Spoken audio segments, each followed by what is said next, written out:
Adam Curry, John C. Dvorak. It's April 25th, 2010. Time for your Gitmo Nation Media Assassination Episode 194. This is No Agenda.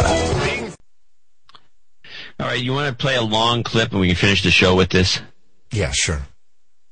This is the guy who wrote the book Shop Class as Soul Class. I found he was interviewed on C-SPAN, and I found this and the other clip that I have on here, which is creepy management comments, to be extremely disturbing.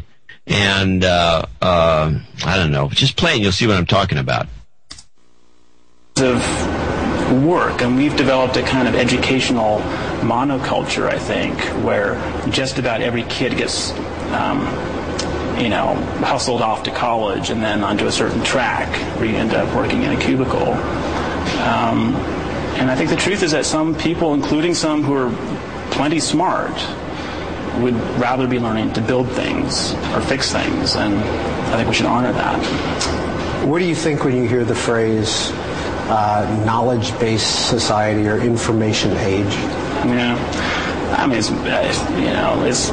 partly hype, I think. We've had this idea that I think arose in the 90s that somehow we're going to be gliding around in a pure information economy. And accordingly, shop classes were pretty widely dismantled in the 90s to make room for computer classes. I first became aware of this sort of issue when I realized that there was a glut of shop equipment on eBay. So milling machines, table saws, metal lathes. And I guess the reason it was disturbing to see the stuff sitting in warehouses was that the disappearance of those tools from our common education, I think, is the first step toward a wider ignorance of things, how they're made and how to repair them.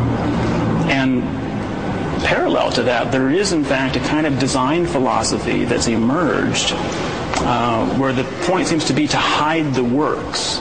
So, for example, if you lift the hood on some cars now, there's essentially another hood under the hood. And I'm not sure what the thinking is. Maybe that the sight of an alternator would offend us somehow. So it's become harder to get a handle on your own stuff. And now, that's very interesting. It gets more interesting, but since you stopped it, let me mention something. When I was a kid, we had shop class, we had wood class, we had metal working class, there was auto shop, there was metal shop, there was wood shop. I took, and even if you were a college prep kid, you had to take one of these things. I took wood shop and, made a cutting board or something like that and a box.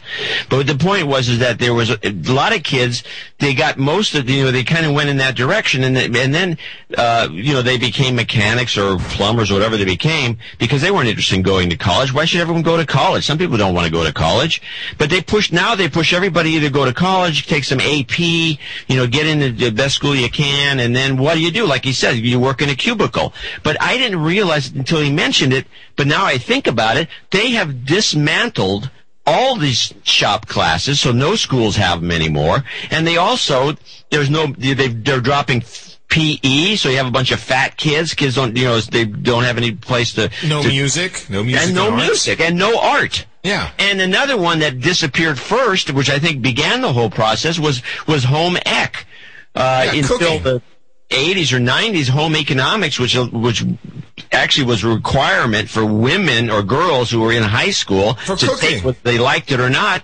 Now we have an entire generation, no offense to those who were insulted by home ec, but we have an entire generation of women who can't boil an egg. John, it's all part of the plan. Say it with me now.